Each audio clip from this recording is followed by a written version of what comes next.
나오셔서 말씀 따라 사는 삶이라는 은혜의 말씀을 전하여 주시겠습니다. 할렐루야로 맞이하겠습니다. 할렐루야. 기도하겠습니다. 무엇을 말할까 염려치 말라. 그때 무슨 말할 것을 주시리니 말한 너희가 아니라 너희 속에서 말씀하시는 자 곧 너희 아버지의 성령이시라. 부족한 종을 세우시고 하나님의 말씀을 증언하게 하심을 감사를 드립니다. 하나님의 말씀을 증언할 때 성령으로 말하게 하시고 오직 진실만을 말하게 하여 주옵소서. 우리가 하나님의 말씀을 받을 때에 사람의 말로 받지 말게 하시고 오직 살아계신 하나님의 언약의 말씀으로 받아서 내 마음의 신비에 새기게 하여 주옵소서. 선포된 말씀에 굴복당하게 하시고 선포된 말씀에 대해 잠을 주관케 하시고 이끌고 나가게 하여 주옵소서. 이 시간 주의 성령에 강하게 역사하시고 운행하시고 기름 부어주시고 일하신 절정의 시간이 되게 하여 주옵소서. 땅의 시간과 하늘의 시간이 공존하게 하시고 땅의 사건과 반드시 하늘의 사건이 동시에 일어나게 하여 주옵소서.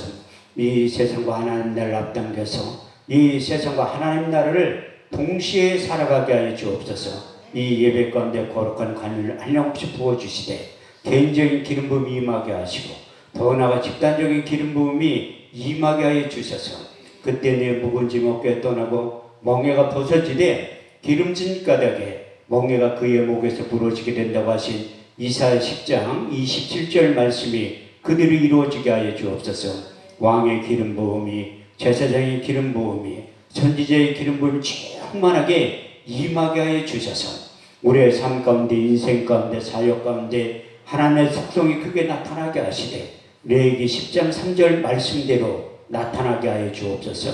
하나님을 가까이 하는 자에게 내 거룩함을 나타내겠고 온 백성 중에서 내 영광을 나타내 보여주신다고 하신 약속의 말씀이 그들이 이루어져서 우리의 남은 생에 예수님의 생일을 채워나는데 조금도 부족함이 없게 하여 주옵소서. 가르치고 고치시고 전파하셨던 예수님의 3대 사역이 우리의 삶을 통해서 나타나게 하여 주옵소서. 예수님이 예루살렘에 가까이 와서 감람산 벳박에 이르렀을 때 하나님께서 크신 은혜를 베풀어 주셨던 그 놀라운 역사가 이 시간 나타나게 하여 주옵소서. 우리의 예배를 받아 주옵소서. 예수님의 이름으로 기도합니다. 아멘. 할렐루야. 반갑습니다. 우리 서로 다 같이 인사하겠습니다. 주님이 자리에 계십니다. 다시 한번 하겠습니다. 오늘 좋은 일이 일어납니다.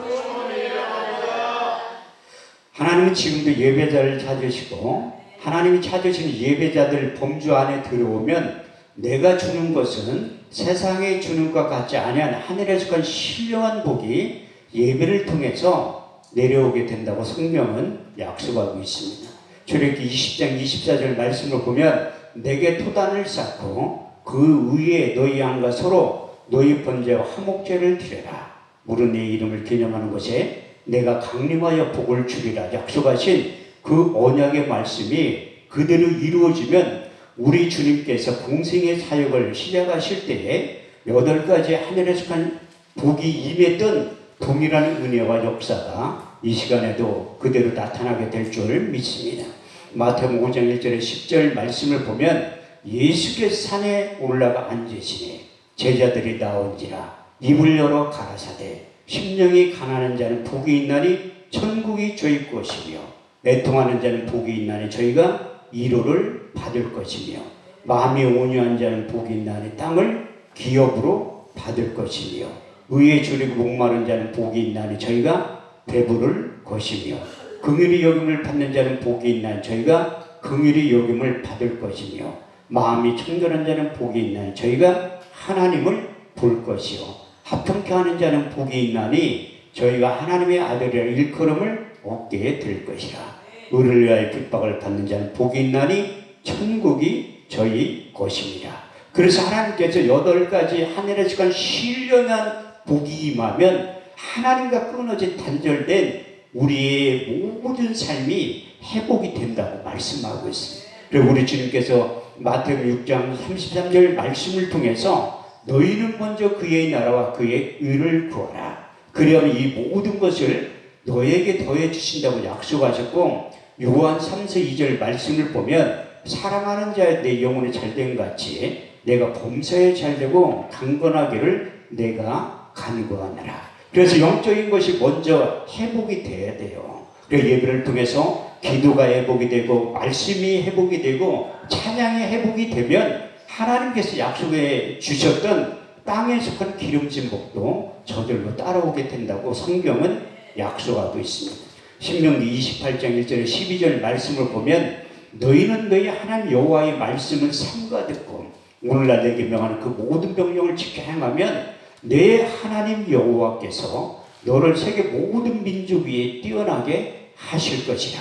내가 내 하나님 여호와의 말씀을 순종하면 이 모든 복이 내게 임하며 내게 미치리니 내가 성읍에서도 복을 받고 들에서도 복을 받을 것이며 내 몸의 소산과 내 토지의 소생과 내 짐승의 새끼와 우양의 새끼가 복을 받을 것이며 내가 들어와도 복을 받고 나가서도 복을 받게 될 것이라.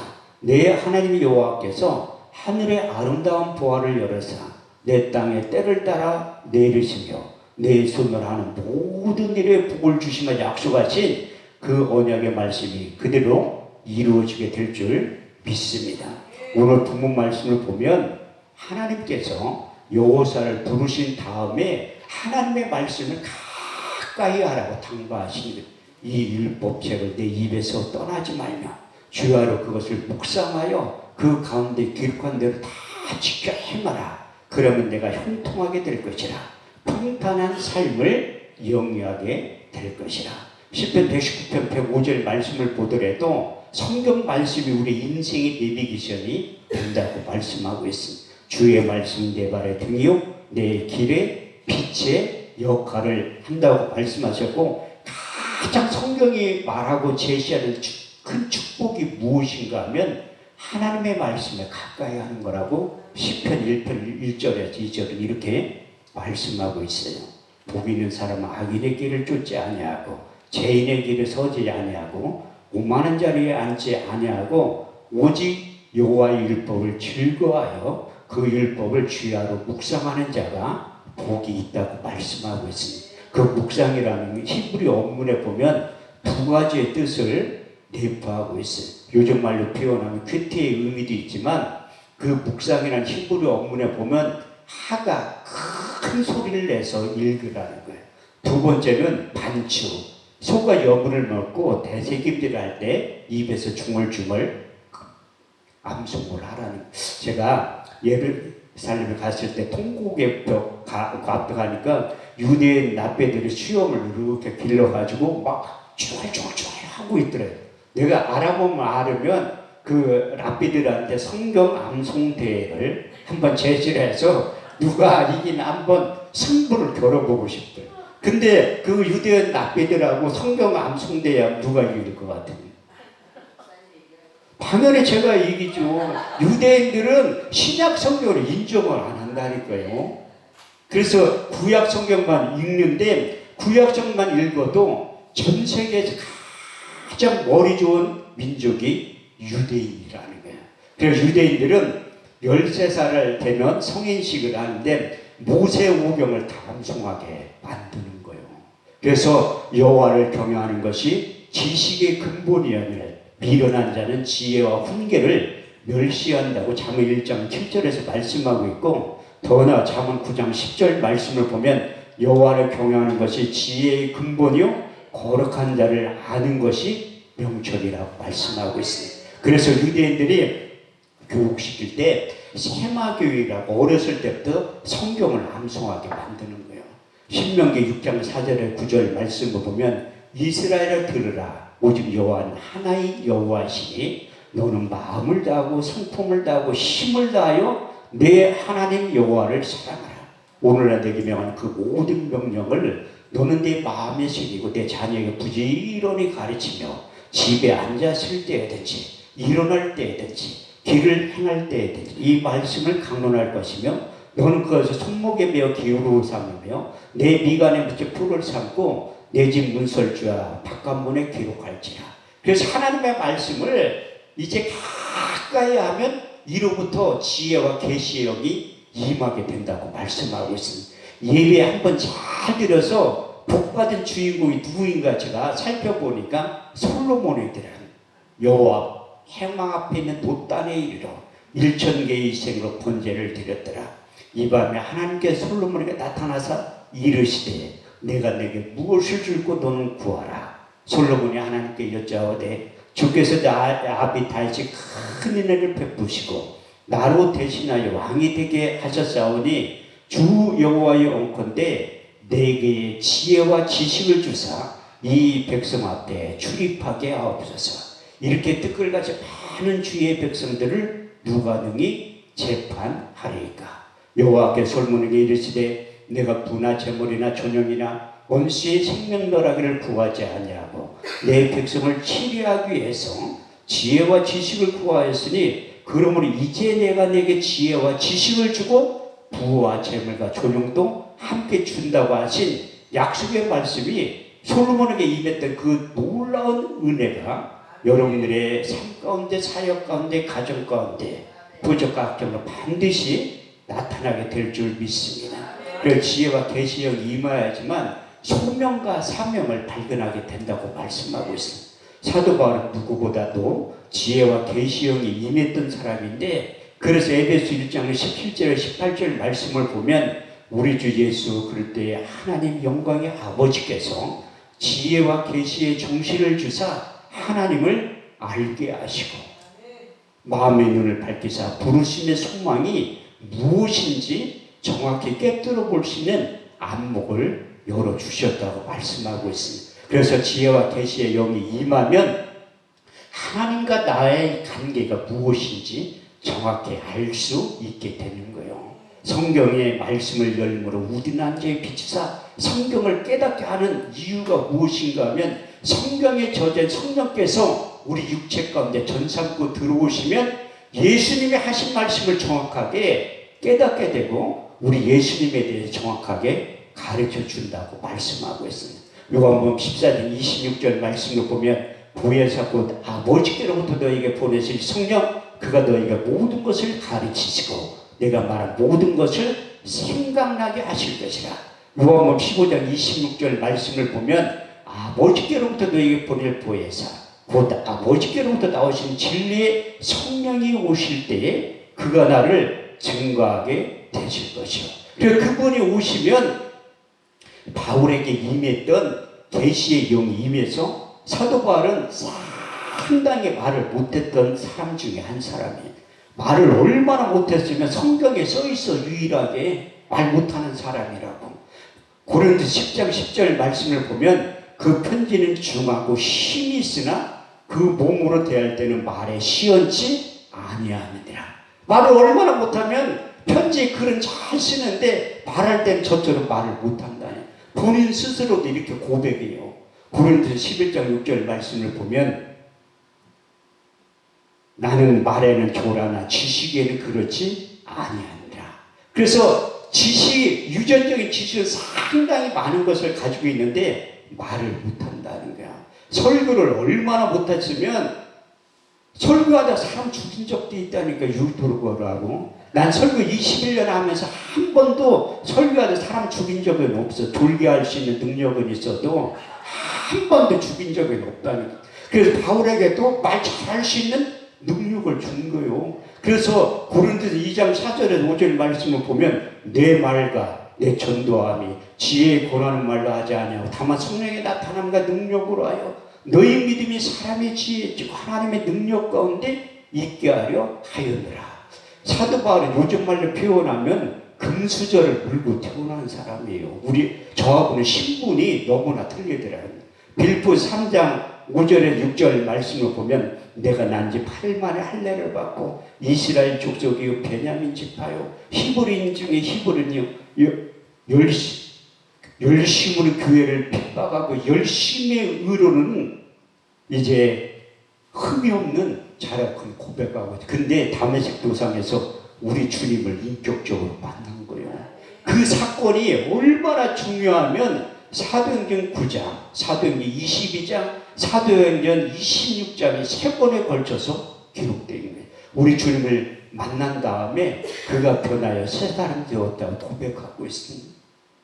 원래 새 사람 되는 방법이 두 가지가 있습니다. 내게 성령이 임하면 새 사람이 된다고 말씀하고 있습니다.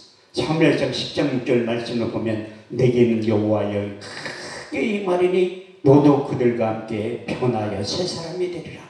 근데 신약으로 넘어와서는 바울이 자기가 스스로 변하여 새 사람이 되었기 때문에 고린도후서 5장 17절 말씀을 기록해 놓은 거예요.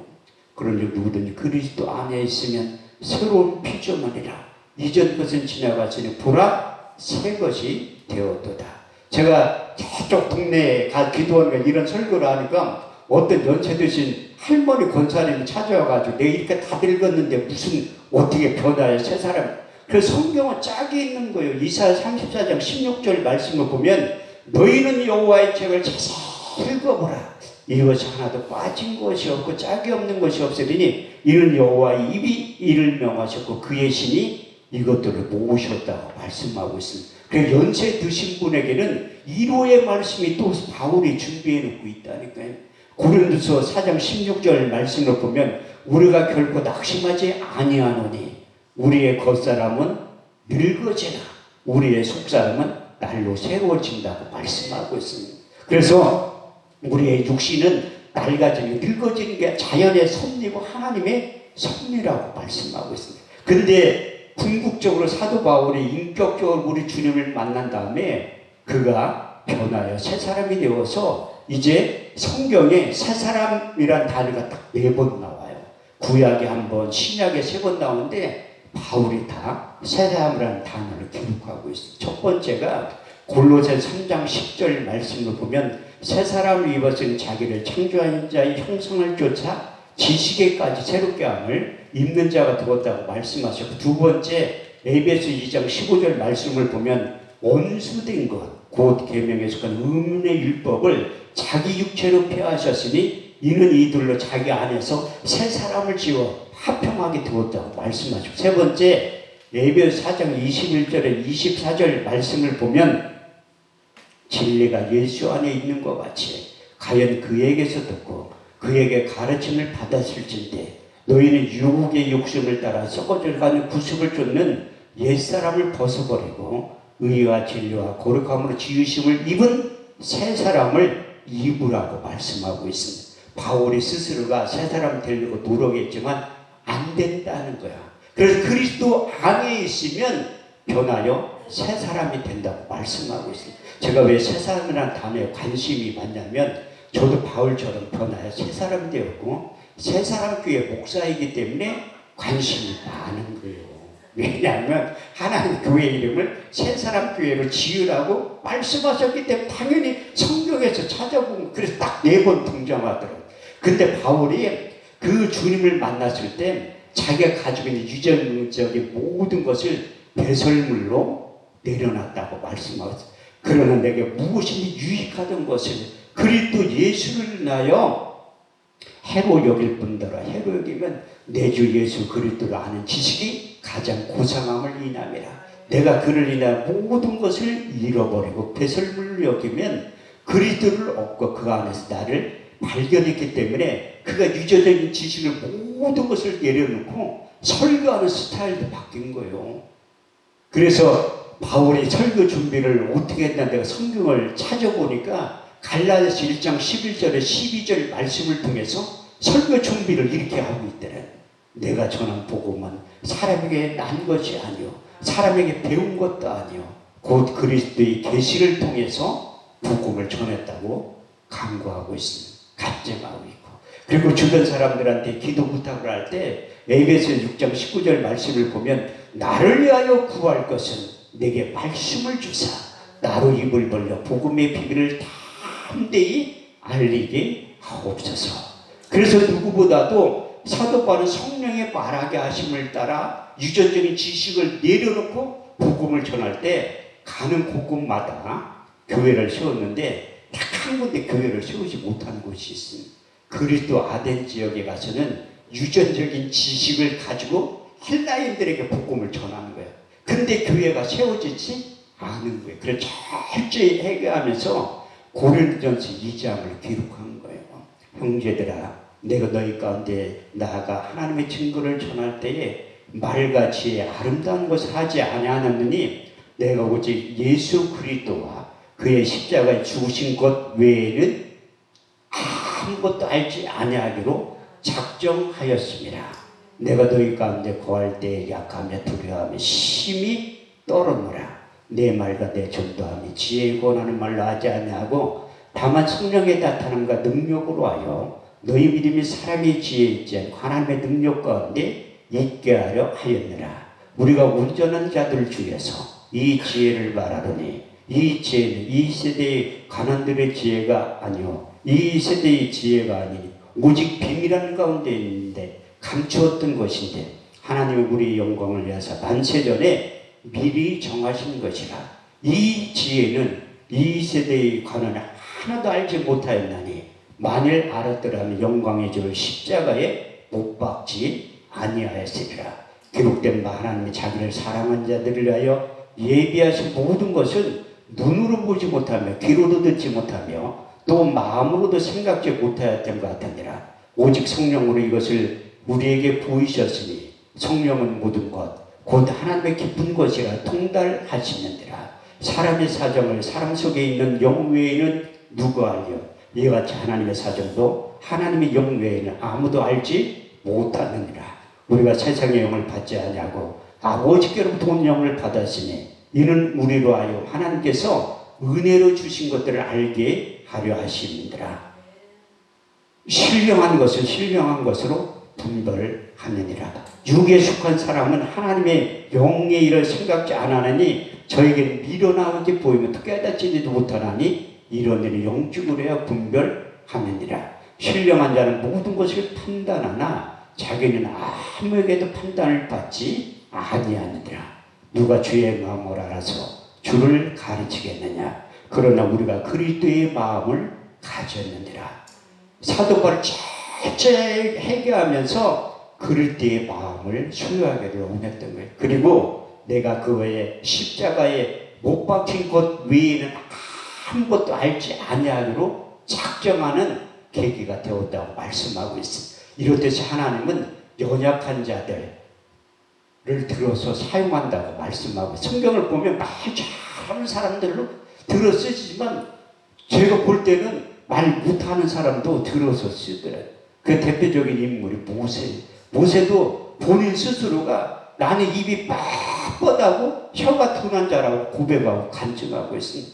저렇게 4장 10절에 12절 말씀을 보면 모세가 여호와께 고하여 이르기를 본래 나는 말에 능치 못한 자이다. 주께서 종에게 명하신 이후에도 그러니 나는 입이 뻣뻣하고 혀가 둔한 자이다. 여호와께서 그에게 이르시되 누가 사람의 입을 지었느냐, 누가 봉어리냐 기먹으냐 소명이 되게 하였느냐, 나 여호와가 아니냐. 이제 가라. 내가 내 입과 함께 있어 할 말을 가르치리라. 그래서 하나님은 모세를 부른 다음에 할 말을 가르쳐주, 그것만 받아가지고 하면 되는 거예요. 근데 구약을 대표하는 예레미야도 말을 상당히 못한대. 나는 아이라 말을 못한다. 그런 사람들을 불러서 쓰는 거예요. 예레미야 1장 4절에 9절 말씀을 보면 여호와께서 이르시되 내가 복중에 짓기 전에 너를 알았고 태에서 나오기 전에 너를 구별하였고 내가 너를 열방의 선지자로 세웠노라 하시기로 주 여호와여 나는 슬프고 부르시다. 나는 아이라 말할 줄 알지 못하나이다. 여호와께서 그에게 이르시되 너는 아이라 하지 말라. 내가 너를 누구에게 보내든지 너는 가며 무엇을 명하든지 너는 말할지라. 그들을 인하여 두려워하지 말지니라. 내가 너와 함께 있어 너를 구원하리라. 여호와께서 손을 입에 대시며 할 말을 입에 넣어줬다고 말씀하고 있습니다. 그래서 예레미야도 저처럼 의심병 환자인 것 같아. 하나님 그렇게 얘기를 했는데도 안 믿으니까 두 번째 말 잘할 수 있는 능력이 내 입속에 넣어줬다고 말씀하고 있습니다. 예레미야 5장 14절 말씀을 보면 내 속에 있는 나의 말로 불이 되게 하고 이 백성들을 나무가 되게 하리니 이 불로 그들을 사른다고 얘기했는데도 못 믿어. 그래서 하나님은 제가 볼 땐 삼세판을 좋아하는 것 같아요. 세 번째 또 이루와 격리의 말씀을 하는 거예요. 예레미야 23장 28절 29절 말씀을 보면 나 여호와가 말하노라. 몽사를 얻은 선지자라 몽사를 말할 것이요 하나님의 말씀을 받는 성실히 그 말을 할 것이라. 겨와 밀을 어떻게 비교하겠느냐? 나 여호와가 말하느라 내 말이 불같지 아니하냐? 반석을 쳐서 부러뜨리는 방망이 같지 아니하냐? 이렇듯이 구약의 유명한 선지자들은 하나님께 부르신 다음에 그 말씀을 입속에 넣어주고 그것이 불이 되고 검이 되게 하고 능력이 되게 한다고 말씀하고 있습니다. 신약으로 넘어와서 우리 주님께 제자를 부른 다음에 말 잘할 수 있는 능력을 준 거예요. 제가 설교하기 시작한 지 21년째 됐는데 한 번도 빼놓지 않고 마태복음 10장 19절에서 20절 말씀을 묵상하고 하는 거예요. 그것은 우리 주님께 제자들 부른 다음에 말 잘할 수 있는 능력을 준 거예요. 무엇을 말할까 염려치 말라. 그때 무슨 말할 것을 주시리니 말한 너희가 아니라 너희 속에서 말씀하시는 자 곧 너희 아버지의 성령이시라. 저도 상당히 말을 못하는 사람이에요.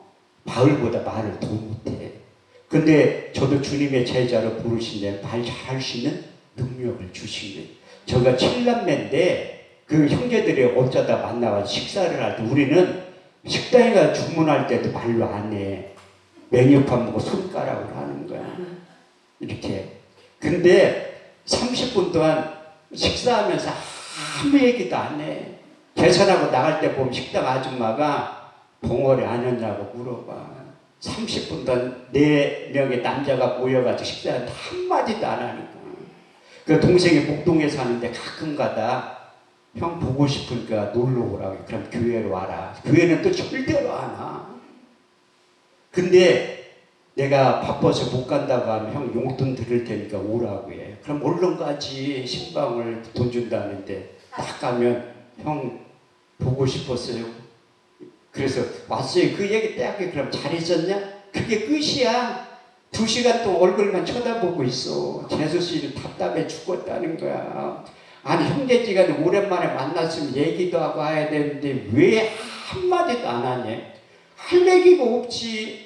저는 가서 복음을 전하면 귀를 막어. 듣기 싫다고 동생이. 동생은 맨날 세상적인 일. 동생이 IQ가 상당히 좋네. 굉장히 똑똑해. 고3 때 무협지만 봐도 충대 수석으로 거의 들어갈 실력이 됐으니까. 서울대 갈 실력이 됐는데도 누가 보내줄 사람이 없잖아. 저는 학교 다닐 때 공부 4등한 게 제일 잘했거든요. 그래서 통신표를 가지고 엄마한테 가서 자랑하니까 시큰둥해. 왜? 형하고 동생하고 누나들은 다 1등만 하는 사람들이야. 4등한 게 못하는 거야 우리 집에서는. 근데 나에게 그 세상적인 모든 걸 내려놓게 한 다음에 하나님만 바라보게 한 거예요. 주님만 바라보게 만든 거야. 근데 하나님이 저에게 내 나름대로 인물되지 실력되지 능력되지 하나님 반드시 압구정동이나 청담동에서 교회 개척시켜줄 줄 알았지. 웬걸 이사야 55장 8절에 9절 말씀을 보면 내 생각은 너희 생각과 다르며 내 길은 너희 길과 달라서 하늘이 땅보다 높은 것 내 생각은 너희 생각보다 높으니라. 제가 분당에 15년 살았거든요. 처음에 분당 신도시 생길 때 판교에서부터 살았는데 지금의 태평사도 그렇게 못 사는 동네가 있는지조차도 몰랐어. 그런데 하나님은 거기에서 교회 개척하기를 원하시는 거예요. 안에 돈 좀 있을 때 교회를 개척시켜주면 얼마나 좋아. 물질에 대해서 깨끗할 때 저를 부르는 거야. 물질에 대해 깨끗한 게 뭐냐면 돈이 한 푼도 없다는 거야. 돈이 한 푼도 없으니까 오히려 편해. 이만 쳐다보는. 근데 하나님이 예비해 놓은 사람이 있었어요. 그 사람이 누구인가 하면 저에게 지금도 가끔 용돈을 주는 막내 동생이야. 창세기 22장 14절 말씀을 그냥 써놓은 게 아니에요. 아브라함이 그 땅 이름을 여호와이라 하였으므로 오늘날까지 사람들이 이르기를 여호와의 산에서 준비되리라. 동생이 대한생명 63빌딩 거기에 근무했을 때인데 명예퇴직을 한 거야. 이제 기도하니까 하나님이 동생한테 찾아가라는 거야. 딱 찾아갔지. 형 어떻게 왔냐? 내가 교회를 이제 개척해야 되는데 보증금이 2천만 원이 필요하다고 얘기했지. 근데 퇴직금 받은 게 있잖아. 퇴직금 받은 게. 그래서 내 동생한테 내가 마지막으로 처음이자 마지막으로 너한테 부탁할 테니까 그 보증금 좀 해둘라니까 동생이 각서를 쓰래. 이번이 마지막이라고. 다시는 돈 달라고 하면 안 된다는.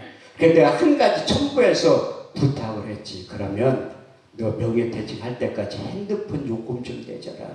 21년째 내주고 있어. 21년째 3년마다 핸드폰 바꿔준다니까 재신형으로. 근데 좀 보시면 지금 농협생명으로 옮겨가 부장인데 조금씩은 이제 명예퇴직을 또 하라고 한대. 안 돼. 퇴직하면 그 정년까지 버텨. 왜 그러냐? 아, 네가 핸드폰 요금 내줘야 되는데 그만두면 어떻게 해? 버텨야지. 형, 걱정할 거 하나도 없어. 형, 목회할 때까지 내 핸드폰 요금 내줄 테니까 걱정하지 말라고. 그러니까 이게 형제들 중에 또 잘해야지. 난 동생 볼 때마다 재수씨 앉혀놓고 충성할 기회를 준다고 해. 나는 헌금해달라고 한마디도 안 해요. 목회 21년 하면서 헌금해달라고 한 적 한 번도 없어. 충성할 기회를 준다고 하는 거지. 왜? 동생이 결혼할 때 다 반대했어. 연상이라. 그런데 유일하게 찬성한 사람은 나밖에 없어. 왜? 둘이 좋아서 결혼한데 내가 반대할 게 뭐가 있어? 아, 재수씨가 상당히 똑똑한 여자예요. 서울대 나왔으니까 얼마나 똑똑해. 그러니까 능력자니까 5살 어린 동생하고 결혼을 한 거야. 근데 지금 60 넘으니까 중학교밖에 안 나온 큰 누나하고 지혜는 딸려. 큰 누나한테 가서 물어봐. 아, 서울대 나왔자 60 넘으니까 학력에 평준화 됐다니까. 여러분들 걱정할 거 하나도 없어. 60 넘으면 인물의 평준화 돼가지고 미스 코리아 출신이야. 그게 그거에 얼굴이 다 화장은 안 하고 변장을 하더라고. 진짜. 화장을 얼마나 떡지게 하는지 그렇게 되는 거야. 아무리 이뻐도 그게 평준화 되면 걱정할 거 하나도 없다니까. 근데 하나님 저에게 거기에 교회를 개쳐 주시니. 근데 너무나 안 맞아. 내가 하나님 앞에 기도 제목을 한 단계 낮춘 거야. 하나님, 나 청담동이나 압구정동 아니더라도 서울로만 보내주세요. 서울로만. 그렇게 기도를 한 거예요. 근데 하나님이 응답을 하신 거야. 교회 이전하는 방법이 딱 2가지가 있어요. 교회가 폭발적으로 부흥이 돼서 앉을 자리가 없는 거야. 2번째는 보조금 다 까먹고 길거리로 나앉는 거야. 저는 전자에 얼마나 좋아. 후자에 보증금 2천에 65만 원짜리 8년 만에 2천만 원을 다 까먹고 길거리로 나앉게 된 거야. 그때 내가 처음 교회 개척할 때 2천만 원을 동생이 예비해 줬잖아요. 하나님 앞에 기도한 내 인과 능력으로 안 되니까 기도하는 거지. 아니 저도 지금도요 통장에 돈 있으면 저 기도 안 해. 아니 갖다 쓰면 되지 뭘로 기도해. 없으니까 그냥 하늘만 쳐다보고 기도한다니까요. 그게 예수 그리스도의 이름의 권세요. 바울은 항상 위에 거 끌어다 쓸 수 있는 능력이 있었어. 그래서 빌립보 4장 19절 말씀도 기록했는데 나의 하나님의 그리스도 예수 안에서 영광 가운데 그 풍성한 대로 너희 모든 쓸 것을 채우시고 공급해 준다니. 그래서 예수님의 이름의 비밀에 대해서 기록하고 있지. 골로새서 2장 2절에 3절 하나님의 비밀인 예수 그리스도 그 안에 지혜와 지식과 총명과 모든 감추어진 부하가 담겨져 있느니라. 그래서 저도 하나님 앞에 기도하기 시작해요. 왜? 조금 있으면 이제 길거리를 나앉게 생겼으니까. 그런데 목사님들은 겁은 또 무지하게 많어. 보증금 다 까먹어도요 명도 소송 들어올 때까지 6개월을 더 있을 수 있어. 그럼 목사님들이 겁이 너무 많다니까. 그 전에 하나님의 해결을 하신다니까. 아니 명도 소송 당하는 꼴. 내 그 건물주가 이사 가라고 해서 내가 그 건물주한테 얘기를 하는 거예요. 아 사장님 교회는요 내 마음대로 이사 못 가요. 하나님 이사 가라고 할 때 가는 거라고. 내 마음대로 못 간다. 그러니까 말도 안 되는 얘기를 안 돼. 뭐 하나님의 아니 성경에 다 말도 안 되는 얘기 써 있는 거예요. 31,173절이. 구약 성경 그냥 이스라엘 무역자고 똑같은 거지. 신약 성경도 예수님의 공생의 사역 보면 진짜 믿음의 눈을 안 보면 황당무계한 사건이 기록되어 있다는 거예요. 신앙의 믿음이 바로 그런 거예요. 그래서 하나님 앞에 기도하니까 우리 교회에 새벽 예배 가끔가다 오시는 안수 집사님 권사님이 있어. 생각나게 하더래. 그래 내가 전화를 딱 했지. 신방 좀 간다니까 오지 말래. 연세 드신 분들은 눈치가 500단이야. 개척교회 목사가 자기 교회 성도도 아닌데 왜 오냐는 거야. 뭐 왜가 할 일이 있으니까 가는 거지. 그랬더니 오지 말라고 하는데 무작정 찾아갔지. 신방대원 한 명 데리고 우리 집사람 딱 데리고 내가 잘 아는 거 있잖아. 예배 드리자고. 저는 출애굽기 20장 24절 말씀을 수없이 많이 경험하고 체험한 목사 중에 한 사람이에요. 내게 도단을 쌓고 그 위에 너희 양과 서로 너희 번제와 화목제를 드려라. 물은 내 이름을 기념한 것을 내가 강림하여 복을 주리라. 제가 우리 단체 대표장이지만 한 번도 예배에 빠진 적이 없어요. 저는 오살리 기도원에 작년에 집회할 때 그 부원장 목사님과 친해가지고 내가 예배에 참석하나 새벽 예배 때 다 봤다는 거예요. 그런데 저녁 먹는데 한 목사님 왜 한 번도 예배에 빠진 적이 없니? 대표장도 나오지도 않고 그 성역 공부해서 모니터로 보고 있는데 나는 그렇게 모니터로 예배 드리는 걸 예배라고 인정을 안 해. 현장에 그 자리에 가서 예배를 드려야지. 그래서 한 번 여기 와서 한 번도 안 빠져요. 저 여기 개인 집회 할 때도 먼저 와서 여기 찬양할 때도 앉아 있어. 그게 예배자의 바른 자세라는 게. 그 신방 가서도 예배 드리자고 한 거야. 50분 설교하니까 은혜 같은 거 급하면 하나님이 빨리 역사하세요. 빨리. 그 권사님이 일어나더니 기도를 해둘래. 자기가 통증 클리닉 다니는데 병원에 큰 병 가봐도 통증이 버져지지 않는다. 그러면 이제 현대의학으로 먹고 있지만 하나님이 일하실 때가 된 거죠. 제가 의대 출신이에요. 내가 의사 심의에 가서 설교하면 우리나라에 제일 좋은 의대 나왔다는 거 자꾸 물어봐. 서울대 나왔냐, 연세대. 나는 그것보다 훨씬 좋은 의대 출신이니까 유학 가네. 그 얘기하죠. 설교 끝난 다음에 천연백스럽게 얘기해. 예수님이 만든 천국병원 의대 출신이라. 아이 목사님들은 의사병원을 다 줬다니까요. 마태복음 10장 1절 말씀에 보면 예수께 12제자를 부르시며 더러운 귀신을 쫓아내며 모든 병과 몸 약한 것을 고칠 수 있는 능력을 준 거예요.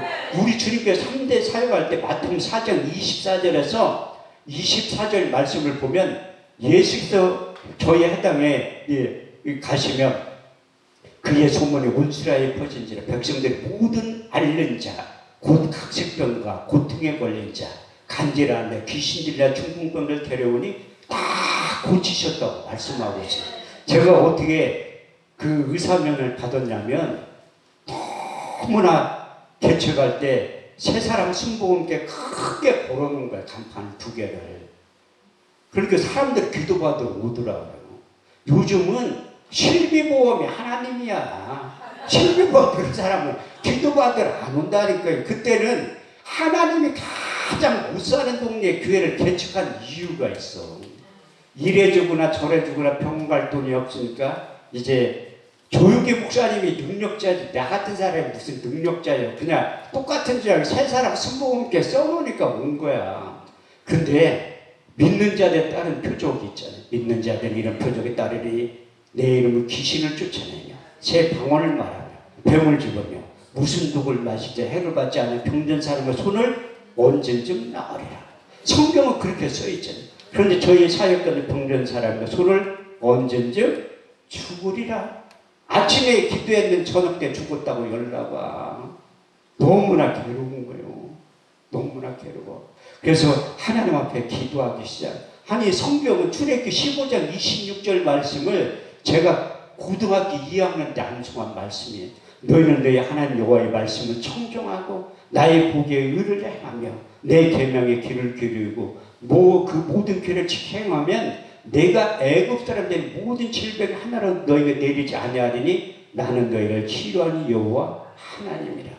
알면 뭐의 이론과 지식이지. 사역 가운데 성경은 병든 사람의 손을 얹으면 낫는다고 했는데 저의 사역 가운데 병든 사람의 손을 얹으면 죽으리라.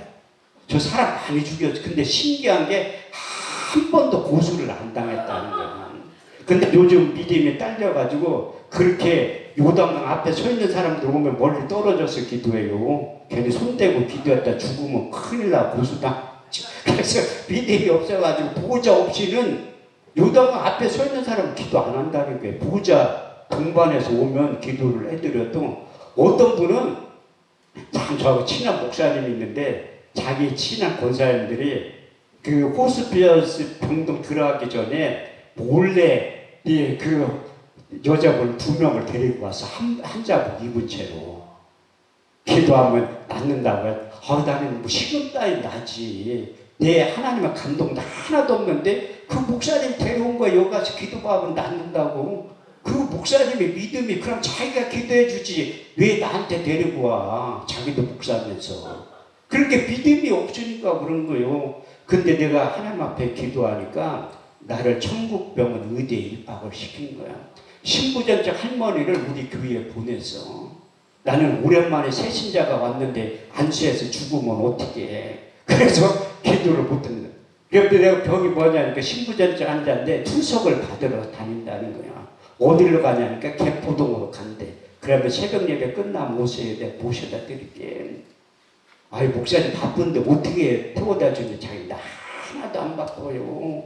신방을 가고 싶어도 신방 갈 사람이 있어야지. 우리 집사람하고 딸밖에 없는데 무슨 신방을 가. 그래서 그 할머니를 모시고 간 거야. 지금도 투석 받으려면 3시간 반에 4시간 걸리는데 초라한 내 모습을 본 거야. 순복음교회 목사가 사람 한 명도 못 고쳐가지고 얼마나 괴롭게. 그래서 성경을 새롭게 읽기 시작하는. 그러니까 마태복음 4장 23절 우리 주님께서 가르치고 고치고 전파하실 때 고치신 게 사역 70%가 넘어. 마태복음 8장 17절 18절 말씀을 보니까 예수께서 말씀으로 돌아온 귀신을 쫓아내며 모든 병과 모든 약한 걸 고치셨으니 이는 이사로 하신 말씀에 우리의 연약함을 친히 담당하시고 병을 짊어지셨다 함을 이루려 하시니라. 그래서 그 약속의 말씀을 읽은 다음에 이사야서 말씀이 뭐냐면 그가 찔리면 우리의 홍을 인하여 그가 상하면 우리의 죄악을 인하여 그가 징계를 받음으로 우리가 평을 그가 채찍에 맞음으로 우리가 나음을 입었도다. 그래서 우리 주님이 채찍에 맞음으로 너희가 나음을 입었다고 하는데 모든 병과 모든 약한 것을 고치시고 치료한다는 거야. 그래서 신약을 다 읽은 다음에 구약을 읽다 보니까 잠언 4장 20절에서 22절 말씀이 유괴 신비에 새긴 거예요. 하나님께서 내 아들아 내 말에 주의하며 내가 이르는 것에 내 귀를 기울여라. 너는 그것을 내 눈에서 떠나지 말고 내 마음속에 지켜라. 그것을 얻는 자가 생명이 되며 온 육체의 건강이 됩니다. 건강에는 히브리 원문에 보면 약이라는 거. 다시 말해서 하나님의 약속의 말씀이 약의 역할을 한다는 거예요.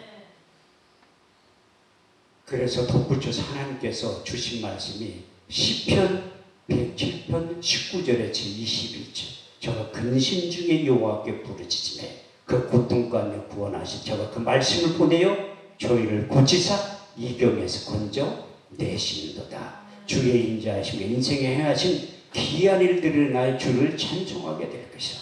시편 119편 50절 그 말씀이 되게 곤란 중에 이루라. 주의 말씀이 나를 살리셨습니다. 그래서 그 권사님한테 기도를 하니까 갑자기 통증이 사라진 거예요. 이사야 53장 4절 말씀대로 이루어지는 질고로 도는 그 슬픔이 히브리 원문에 보면 통증이라는 거예요. 그 통증이 우리 주님께 채찍에 맞음으로 너희가 나음을 입게 되었다는 거예요. 베드로전서 2장 24절 25절 말씀을 보더라도 친히 나무에 달려 그 몸으로 우리 죄를 담당하셨으니 이는 우리로 죄에 대해 주고 의에 대해 살게 하려 하십니다. 그가 채찍에 맞음으로 너희가 나음을 입었도다. 그래서 그 권사님이 내 손을 딱 잡더니 안방으로 들어간 거야. 난 지금도 잊을 수가 없어. 그런데 최근에 지난주 토요일날 인천에 신방을 갔다 왔거든요. 근데 성남에서 내가 그 신방 갈 때는 뇌출혈로 쓰러진 지 3년 된 거야. 근데 지난주 토요일날 신방 갔더니 인천에는 쓰러진 지 6년 됐어요. 6년. 제가 지난주에 하늘산 기도 개인 집회를 했는데 그 중에 참석했던 목사님이 응답을 받았다는 거야. 자기 친구 권세의 아들인데 목사님이 가서 기도해주면 낫겠다는 믿음이 확실히 든대. 그건 본인 믿음이지. 그럼 자기가 가서 기도를 해줘야지 왜 나를 불러. 근데 성남에서 그 환자가 일어난 거예요. 그래서 1,800만 원 홍금 받아가지고 서울로 이사 간 거야. 근데 나 지금 나 순진하지 공짜리 하나를 더 붙였어야 되는데 내가 잘못 생각한 그분이 1억 8천 현금에 돌라고 해도 해줄 분이야. 잘 사는 분이니까 나 같아도 해주지.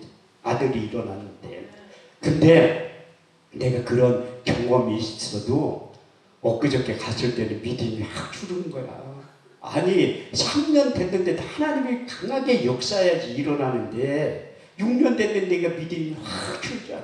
거기에서 내가 몇 시간을 기도한 건데 내가 그 문 한자를 놓고 산소호흡기 꽂고 있더라. 그래서 손을 얹고 기도할 때 한 20분 기도한 거예요. 치유에 관한 말씀 다 끄집어내가지고 했는데 미천 딸리니까 그냥 기도할 게 없어. 에라 모르겠다. 방언으로. 전 방언 기도의 능력을 믿어요. 내가 만약 방언으로 기도하면 나의 영이 기도하거니와 내 마음의 열매를 맺지 못하니라. 그러면 우리가 어떻게 알고? 내가 영으로 기도하고 마음으로 기도해. 마음으로 기도할 때는 안 난다는 고적관념이 있지. 엊그저께 쓰러졌을 때 일어날까 말까 하는데 쓰러진 3년 됐는데 그게 어떻게 일어나. 그래서 내가 모르겠다 방언으로 기도하기 시작하는 거예요. 고린도서 14장 2절 말씀에 보면 방언을 말하는 자는 사람에게 하지 않고 하나님께 하나니 이는 알아듣는 자가 없고 그 영으로 비밀을 말하는. 내 이성은 안 낳는다고 하지만 방언을 기도하는 게 믿음의 성성이 되는 거야. 한 30분 기도하고 이렇게 쳐다봤지. 혹시나 일어날까? 안 일어나지. 믿음이 없이 기도하니 일어나. 히브리서 11장 6절 말씀을 보면 믿음이 없이는 하나님을 기쁘시게 못하나니 하나님께 나아가니 반드시 그가 계신 것과 또 자기를 참여해드리게 상 주신 이심을 믿어야 할지니라. 그렇게 계속 기도하니까 믿음이 생성이 됐어. 마태복음 19장 26절 사람은 살 수 없으되 하나님은 다 하실 수 있느니라. 10편 30편 2절 내가 여호와께 부르짖음에 내 병을 고치셨나이다. 그 안수 집사님하고 권사님이 쓰러진 거예요. 왜 쓰러졌을까? 그 환자가 일어났어. 별로 놀라지도 않아. 김대성 목사님은 식물인가를 하도 많이 일으켜가지고 여기 오는 분들은 이런 간증에도 놀라지도 않아. 원장님 얼마나 치유의 역사가 나타나는지 내가 안 봤으니까 모르지만 이거 놀라는 건 하나도 없잖아.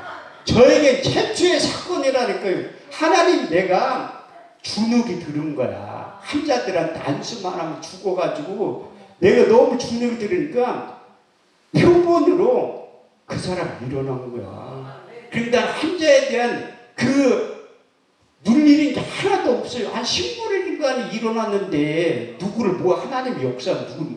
그래 거기 갔는 데는 믿음이 좀 딸리더라고. 6년 됐으니까 여기서 몇 시간을 기도할 테니까. 근데 그 환자 엄마를 보니까 너무 불쌍한 거예요. 6년 동안 보호자 역할에 한 달에 병원비가 200만 원 넘게 들어간대. 집 팔아가지고 보호자 얘들 역할을 했다고 하더라고요. 그래서 제가 또 잘하는 거 있잖아요. 예배부터 드리자고. 아 예배를 드려야지 하나님이 일하시고 역사하지. 내가 무슨 능력자라고 기도만 해서 그게 되겠습니까? 그 예배를 통해서 하나님을 초청을 하는 거예요. 두세 사람 내 이름으로 모인 것에 나도 그들 중에 있겠다 우리 주님께서 약속하셨잖아요. 그 예배를 드리고 나서 기도를 한 거예요. 근데 아무 미동도 없던 사람이 눈을 껌뻑하고 내 말 들리냐니까 이렇게 하더라고요. 육신은 병들었어도 영은 살아있는 거예요. 그래서 하나님의 말씀이 증거될 때 하나님의 말씀은 살았고 능력이 있어. 자유의 달성 어떤 검보다도 예리하여 혼과 용감이 간절과 골수를 찔러 쪼개기까지 한다고 말씀하고. 근데 제가 그 보호자 환자 사진을 찍어가지고 온 거예요. 나는 그게 거룩한 부담감이에요. 왜 하나님은 그냥 즉시 일어나면 얼마나 좋아. 그때 성남에서처럼. 그럼 내가 할 일이 없잖아. 그리고 하나님이 기도의 자리로 함께 하자 내 사진을 찍고 그분을 위해서 매일 기도하는 거예요. 왜? 내가 그분한테 어머니한테 얘기를 한 거야. 그분이 신학을 졸업하고 유학 준비를 하다 뇌출로 쓰러져서 그렇게 된 거라고. 하나님이 그분에게 하나님 내가 실망했다고 간증을 한 거야. 설교 시간에. 그랬더니 귀에 솔깃하게 듣더라고. 그게 하나님이 이게 실망했던 것도 그분들한테 이루의 말씀이 된. 내가 그냥 설교만 했으면 그분이 감동 못 받아요. 그러니까 거기 나를 데리고 간 그 목사님도 내가 실망한 걸 알잖아. 그래가지고 그 얘기를 하니까 솔깃하게 들어. 그래서 내가 그분한테 얘기한 거야. 하나님이 안 죽는다고 다 함대히 선포를 한 거예요. 이게 목사는 저녁 때 1시에서 죽어도 죽는다는 얘기하면 안 돼요. 믿음대로 목사하는 거예요. 저는 환자들 선포할 때 이사야 55장 11절에 12절 말씀에 근거해서 기도하는 거예요. 비와 눈이 하늘에서 내려 다시 그리로 가지 않고 토지를 적시어서 싹이 나게 하며 열매를 맺게 하여 파종한 자의 종자를 주며 먹는 자에게 양식을 준과 같이 내 입에서 나가는 말 헛되이 내게로 돌아오지 아니하며 나의 뜻을 이루며 나의 명하여 보낸 일에 형통하리라. 저는 단지 기도만 하는 거예요. 낫고 안 낫고는 하나님의 영역이지. 저는 목사이기 때문에 환자들을 위해서 기도하라고 우리 주님께서 말씀하셨잖아요. 내가 진실로 진실로 너에게 이르니 나를 믿는 자는 나의 하는 일을 저도 알 것이요 또한 이보다 큰 것도 아리니 이는 내가 아버지께로 감이니라. 기도하면 하나님께 일하시고 역사하신다는. 저는 여러분들이 어떠한 형편과 처지에 있는지 모르지만 우리 주님께서는 다 아세요. 그래서 이 시간에 오늘 통성으로 기도할 때 하나님께 여러분들의 형편과 처지를 다 아시는 그분이 이렇게 세운 강사의 입을 통해서 말씀하십니다. 아무것도 염려하지 말고 오직 모든 일에 기도와 간구로 너희 구할 것을 감사함으로 너희 하나님께 아뢰라.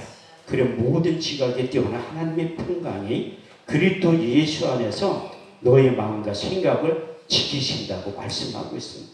더 나아가 야고보서 5장 13절에서 15절 말씀을 보면 병든 자가 있느냐 저는 기도할 것이요 즐거워하는 자가 있느냐 저는 찬송할 것이요 믿음의 기도는 병든 자를 일으키리니 주께서 저를 일으킨다고 말씀하고 있습니다. 그래서 여러분들이 어떤 형편과 처지에 있다 할지라도 하나님께서 반드시 일하시고 역사하신다는 믿음을 가지고 기도할 때 하나님께서 반드시 응답해 주실 줄 믿습니다. 우리 찬양 한 장 부른 다음에 통성으로 기도하도록 하겠습니다.